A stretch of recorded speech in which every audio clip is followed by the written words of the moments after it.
Olá, amigos e irmãos, muito bem-vindo a você que tem nos acompanhado, nos assistido no nosso canal. Você que está chegando pela primeira vez, se inscreve no nosso canal, deixa lá o seu joinha lá pra gente, para ajudar a gente.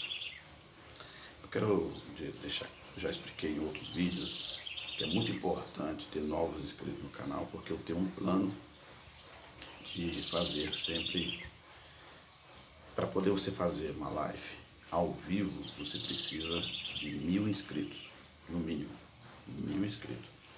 E o meu plano, o meu objetivo é chegar a esses 1000, a gente querer, para mim poder fazer um programa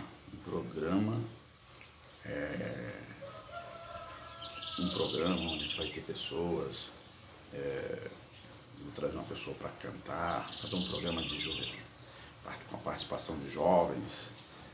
Tenho vontade de fazer um programa com entrevistas com as pessoas da igreja, os mais velhos, os que chegaram antes de nós. Inclusive agora a nossa igreja, a Assembleia de Deus, completou 82 anos.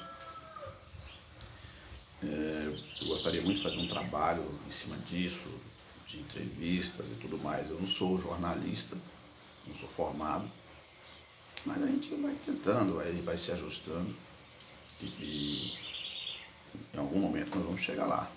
A nossa intenção é tornar a sua vida melhor. Mesmo que a palavra que falamos, ela tenha um pouquinho de sal, tá certo? Mesmo que a palavra que nós colocamos aqui, ela dá uma sensação de que você está tomando um puxãozinho de orelha. Mas a finalidade disso tudo, o final disso tudo, é te ajudar de alguma forma. Não é querer dizer Marcos Rosa sabe mais, não. Simplesmente eu estou no mesmo barco que você, aprendendo todo dia. Nesse momento você está me ouvindo, me assistindo, mas há momentos que eu ouço outros. Essa troca de informações é ela que nos ajuda a ter uma vida melhor. Toda vez que você ouve uma palavra, você precisa entender que essa palavra ela tem a finalidade de te ajudar, mas eu estou dizendo nesse contexto.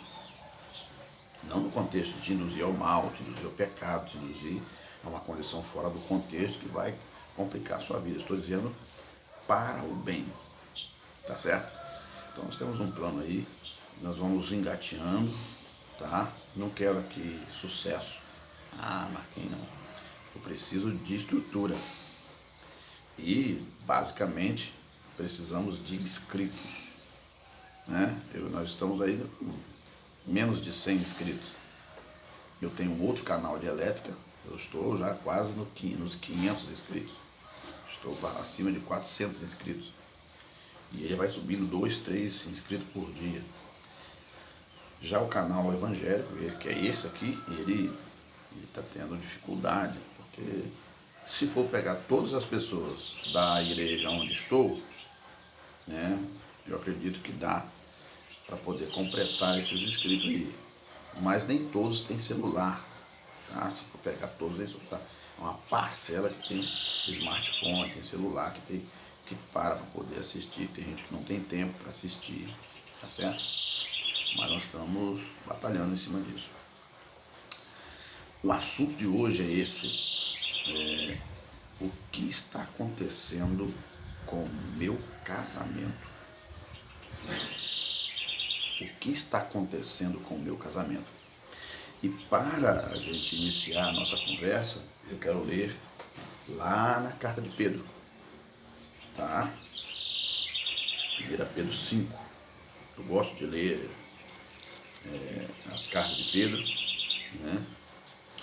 E gosto porque tem muitos assuntos que se encaixam no ponto que nós vamos falar. Olha só, eu quero ler aqui, a partir do verso 7, primeira epístola de Pedro, está no Novo Testamento, capítulo 5, versos 7 a 9, certo? Diz assim: lançando sobre ele toda a vossa ansiedade, porque ele tem cuidado de vós. Sede sóbrios, vigiai, porque o diabo, vosso adversário, anda em derredor, bramando como leão, buscando a quem possa tragar, ao qual resistis firmes na fé, sabendo que as mesmas aflições se cumprem entre vossos irmãos no mundo. Bom, deixa eu acertar aqui, tá ventando, estou aqui fora, tá ventando. Bom, vamos conversar um pouco. O que está acontecendo com o meu casamento? Quando eu namorava, seja homem, mulher, moço, rapaz, quando a gente namorava, a gente fazia de tudo para se dar bem. Eu te esperava, você trazia sempre um docinho para mim, eu preparava, e você sempre preparava alguma coisa de comer gostosa para mim. Você estava sempre me esperando com alguma coisa nova para me oferecer, para me agradar. O rapaz, a moça diz, você sempre trazia para mim algum presente. Você sempre dizia para mim que eu estava bonita, que eu estava cheirosa, que o meu cabelo estava bonito. Tudo em mim era bonito. Você sempre dizia, seus pés são bonitos, seus olhos são bonitos, você está linda. Então, isso a moça ouvia do rapaz. E o rapaz, pelo mesmo jeito, você é tão carinhoso, prestativo, sempre ajudando papai e mamãe aqui, sempre traz alguma coisa boa pra gente, um sorvete, um bombom. Nas datas comemorativas, você sempre traz alguma coisa pra mim. Mas nós casamos, né? E depois que nós casamos, tudo isso mudou. A moça já não passou em tratar mais aquele rapaz, aquele príncipe, né, da forma que tratava mais. E o rapaz passou a não tratar sua princesa, né, assim que ele chamava, né, da forma que tratava antes. Nós precisamos separar uma coisa. Às vezes, falando em dar presente ou não dar presente, às vezes pode acontecer um desemprego na vida desse rapaz, como já aconteceu comigo, né? Isso não quer dizer que ele não está atendendo a família, não está atendendo a moça, a sua esposa, né? Isso não quer dizer, ele está desempregado, não tem condições de comprar um bem, uma coisa a mais fora do necessário, que é o alimento, o aluguel e as contas. Tudo bem, isso é superável, né? Mas com o passar do tempo, o que está dando errado nesse casamento, né? O que Pedro fala aqui? Sede sóbrio. Mesmo que a vida te dê sucesso, você seja eficaz no seu trabalho, no seu emprego, em tudo que você faça, você é uma pessoa proativa, próspera, ganha bastante dinheiro, porque quando a pessoa está nova, ela tem condições de ir mais além, de produzir mais, né? Quando ela chega numa idade de amadurecimento, que é os de 40 anos para cima, ele já começa a pisar no freio, já começa a procurar a sombra das árvores, porque as suas estruturas já não resiste mais igual anteriormente, já começa a se estabelecer com jeito. O que eu quero dizer para você diante disso? Mesmo que você seja produtivo, seja moça ou rapaz, que casou, ou um casamento que já tem seus 15 anos, tem seus 5 anos, mesmo que vocês produzam muito, sejam próximos, vocês precisam sempre administrar o interesse um do outro, né? Se protegerem, porque quando se protegem, ambos se protegem, se cuidam, é muito difícil eles serem atingidos pelo mal. Porque há um combate acentuado contra o casamento, mas há um combate acentuado na sociedade contra o casamento e há um combate espiritual contra o casamento. Porque desde que o homem foi formado, o homem ele está sofrendo o ataque do inimigo. O inimigo está procurando sempre desonrar esse homem e essa mulher. Para tanto, olha o que nós estamos vendo, tantas confusões. As pessoas não têm certeza do que elas são. Isso não é um defeito. Isso é uma influência do mal sobre a vida das pessoas, sobre a sociedade onde vivemos. Onde o casamento, que é legal, é banalizado. E as outras práticas são aceitas. Então nós estamos vivendo uma era de muito entendimento, onde as pessoas estão se preparando mais, se abastecendo mais, estudando mais, mas ao mesmo tempo de mente eles estão pobres, porque não sabem o que querem.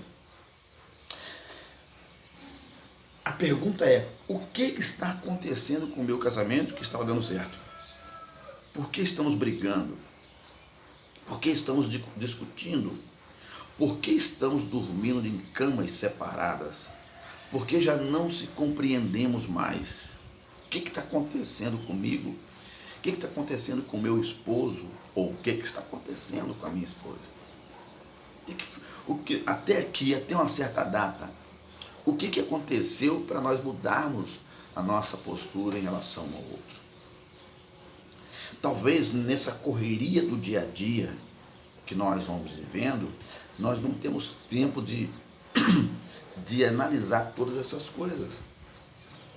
Passamos muito tempo ocupados, ou não, mas existem males na vida, influências demoníacas, ou influências que o inimigo usa através de pessoas também, que acaba quebrando aquela essência de um bom casamento, de um bom entendimento.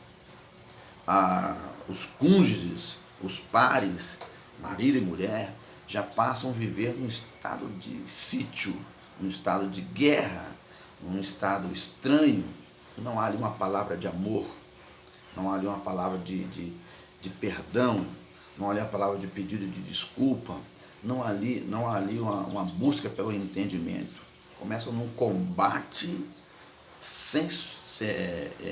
insano às vezes. Às vezes chega ao estado da agressão. E muitas coisas, tanto do lado masculino e do lado feminino, existem situações que nós precisamos acentuar elas, precisamos evidenciar, precisamos sintetizar essas situações. Porque o casamento ele está em torno de uma essência nobre. O casamento, é a união entre marido, um homem e uma mulher, que trouxe as nossas gerações até aqui. É o lado legal da vida. Mas por que ele está sendo tão destruído, tão banalizado? Por que os casais não estão se entendendo? A resposta é simples. Está aqui em 1 Coríntios 13. Né? O que diz em 1 Coríntios 13? Né? 1 Coríntios 13 fala da suprema excelência do amor. Que começa no verso 1 e diz: ainda que eu falasse as línguas dos homens e dos anjos e não tivesse amor, seria como o metal que soa, ou como o sino que tine, mas sem sucesso algum, né? E ainda que eu tivesse o dom de profecia e conhecesse todos os mistérios e toda a ciência, e ainda tivesse toda a fé, de maneira tal que transportasse os montes, e não tivesse amor, nada seria. E ainda que eu distribuísse toda a minha fortuna para sustento dos pobres, e ainda que eu entregasse o meu corpo para ser queimado, e não tivesse amor, nada disso me aproveitaria. Aí o verso 4 diz: o amor é sofredor, é benigno, O amor não é invejoso, o amor não trata com leviandade, não se ensoberbece, não se porta com indecência, não busca o seu próprio interesse, não se irrita, não suspeita mal, não folga com a injustiça, mas folga com a verdade. Tudo sofre, tudo crê, tudo espera, tudo suporta. O amor nunca falha, mas havendo profecias, serão aniquiladas, havendo línguas, cessarão, havendo ciência, desaparecerá. Você percebeu que o amor é o único que vai conseguir chegar no céu? As demais coisas são ações que ficarão aqui. Então, ainda que eu distribuísse todos os meus bens aos pobres e eu não tivesse amor, nada seria. Então, um casamento, uma das coisas de base do casamento é o amor. O amor em que os dois busquem o interesse de ambos os dois. Existem casamentos, existiram no passado, ainda existe até hoje, casamentos que os pais influenciaram nos seus casamentos. E muitos casamentos, houve casamentos para que uma nação pudesse sobreviver. Houve casamento para que uma família pudesse se manter no seu nível familiar de influência sobre uma sociedade, porque o dinheiro já tinha acabado, a renda já tinha acabado, e às vezes havia casamento arranjado entre membros de famílias diferentes para que eles pudessem juntar as suas heranças. Abraão buscou uma esposa para o seu filho.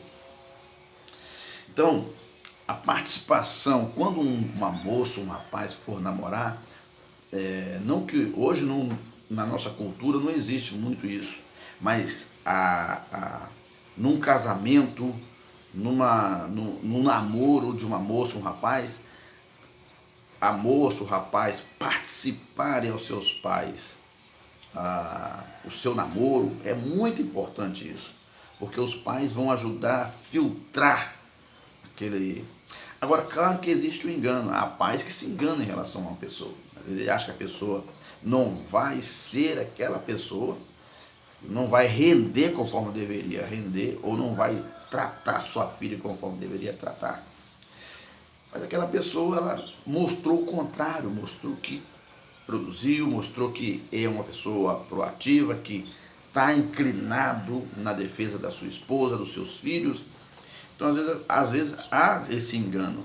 E um dos enganos maiores é quando a pessoa ele tem um baixo poder aquisitivo.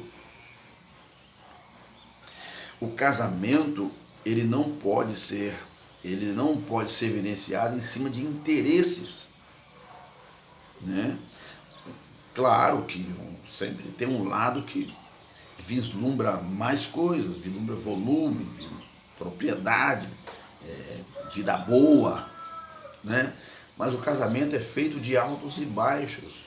O novo casal que está namorando, você que está namorando, você que está noivo, você que já casou, você que casou recentemente, o casamento ele é feito disso.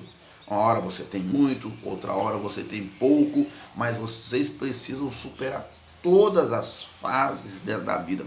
O casamento é uma jornada que quando você vai para a igreja, diante de todas as testemunhas, ali aprova o seu casamento, a comunidade onde você mora, o bairro onde você mora, a igreja que te recebeu vocês, ou o padre ou o pastor que abençoou vocês. Estou falando assim porque você casou numa igreja lá, o padre abençoou, ou o pastor abençoou, mas dali para frente o pastor não vai poder ir com você mais, o padre não vai poder ir, as testemunhas não vão poder te acompanhar. Naquele momento tudo é festa, naquele momento não tem defeito, não tem falhas, não tem dificuldade, tudo é bonito. Agora, é a mesma coisa que as pessoas pararem num ponto, todo mundo junto, que testemunhou o seu casamento, e agora vocês dão tchau para todo mundo e segue a jornada de vocês. O casamento é uma jornada. E na primeira fase da jornada, se a pessoa tem um emprego, pode ocorrer o desemprego. Estão preparados para isso? Precisam sofrer isso. Talvez antes a moça tinha lá o seu pai estabelecido, o rapaz também o seu pai estabelecido, e ambos, as duas famílias, tanto a do rapaz quanto a da moça, financiaram esse casamento. Os pais desse rapaz, dessa moça, também passaram por sofrimento lá atrás. Hoje estão estabelecidos, estão bem financeiramente, vamos dizer assim, mas daqui para frente é contigo. Aí você vai enfrentar o desemprego, pode enfrentar a escassez, pode enfrentar a falta de oportunidades. É uma jornada que vocês precisam enfrentar junto. Ora vocês vão passar em lugares bem claros, ora irão passar em lugares escuros, ora irão passar em pântanos, em lugares que tenham muito espinho, ora vocês vão passar em terrenos rochosos, ora vocês vão estar debaixo do sol sem nenhuma proteção. Então a vida, ela continua e ela nos mostra sempre cenários diferentes. Mas você chegou num ponto, seja que você esteja casado há um mês, você esteja casado uma semana, você que esteja casado há 10 anos, 5 anos, 30 anos, há sempre um momento de conflito. Há sempre um estado de conflito. E esse estado de conflito da vida do casal, ele pode surgir por vários fatores. Aquela mulher que ama aquele rapaz, ela pode ter sido assediada e está acreditando no novo romance. Essa moça pode estar tendo dificuldade de relacionamento com esse rapaz, com esse homem, né? E eles não conseguem se entender né? Tanto o rapaz, não estou falando que é só a moça que é assediada, o rapaz também, que às vezes o rapaz ele é assediado por outra moça e já não consegue olhar para sua esposa da forma que estava olhando antes, e acredita num novo romance. O engano de muitos é achar que as coisas vão ficar bonitinhas como sempre. A tentação nunca vai deixar de existir. Mesmo quando você era solteiro e quando você casou, a tentação ela não deixará de existir, ela vai existir, mas você precisa resistir. O que diz lá em resistir firmes? Porque o vosso adversário anda bramando em derredor como leão, buscando quem possa tragar. Então tem que tomar muito cuidado. Se você, por exemplo, estava num casamento que estava dando certo até agora, e de repente vocês estão em crise de relacionamento, o rapaz não consegue ouvir a moça, entendê-la. É um mal dos homens. Os homens não gostam de ouvir, têm dificuldade para ouvir. Os homens, mesmo ele sabendo que ele cometeu um erro, ele não dá o braço a torcer. Até que em parte isso está sendo mudado. Muitos homens estão entendendo que precisa ter aquele diálogo. Mas isso é uma natureza do homem em não querer, uma natureza que precisa ser melhorada. O homem precisa ter ouvido para sua esposa, né?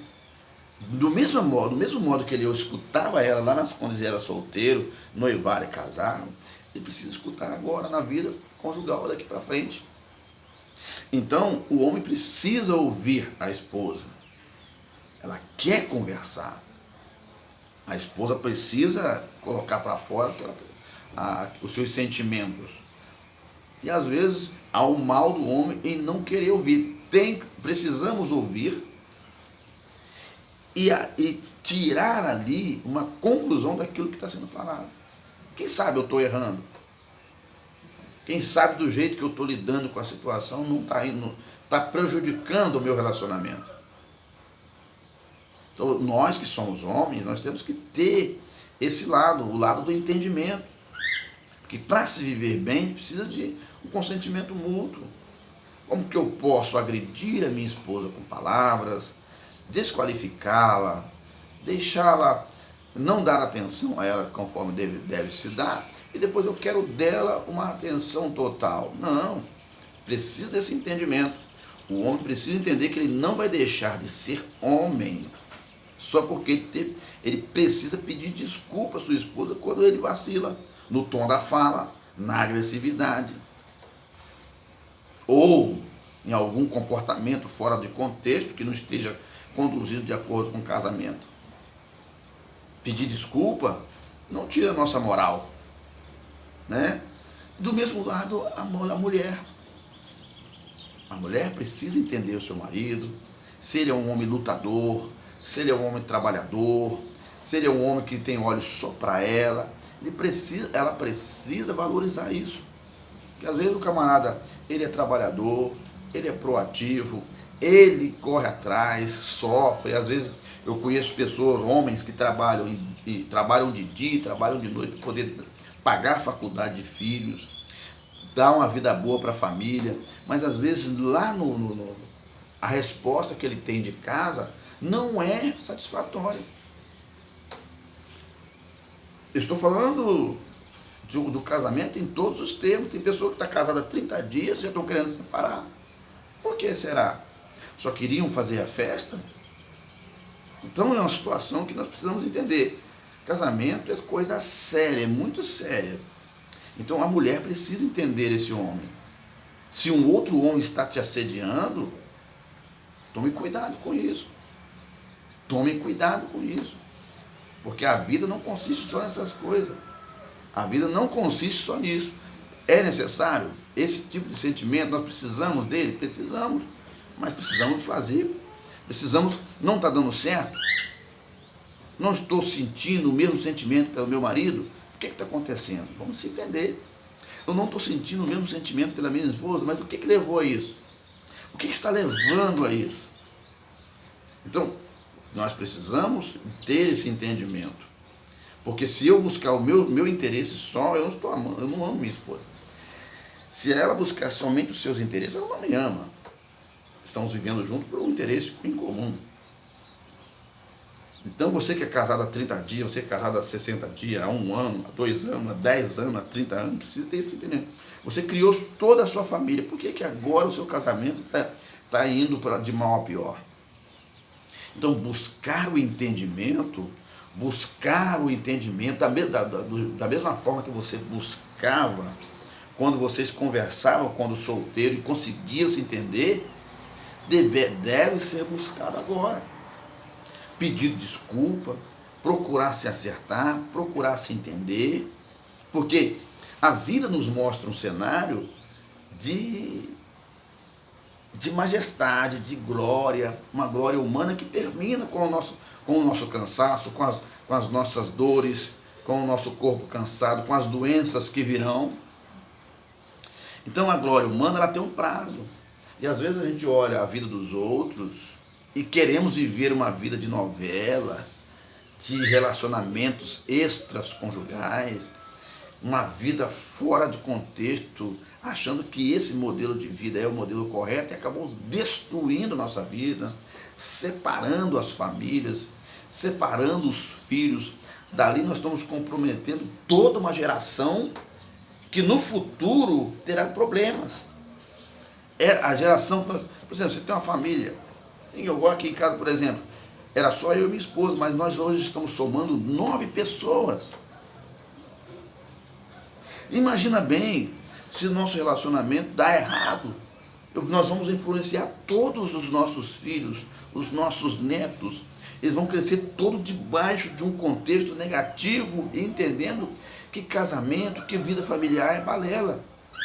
E vão achar que a vida não tem esse valor todo. Quantos que tem esse pensamento que a vida não tem esse valor que deveria ter? Aí muitos estão metidos em situações, você sabe, eu não posso estar falando muito aqui, muitos estão envolvidos com coisas erradas, muitos estão envolvidos com tipo de ações fora de contexto, em que a polícia precisa combater e tal, alguns passam dessa vida para outra cedo demais, porque um reflexo de uma má gestão de casamento. E você não precisa de uma sabedoria intelectual para viver bem no casamento. O casamento começa com um respeito mútuo. O casamento começa com entendimento. O casamento quase são as coisas que permeiam um bom casamento. O entendimento, o amor em primeiro lugar, o entendimento, o perdão. Você está entendendo? Pedido de desculpa, a ajuda mútua. O casamento ele depende dessas coisas, o respeito. O casamento depende disso.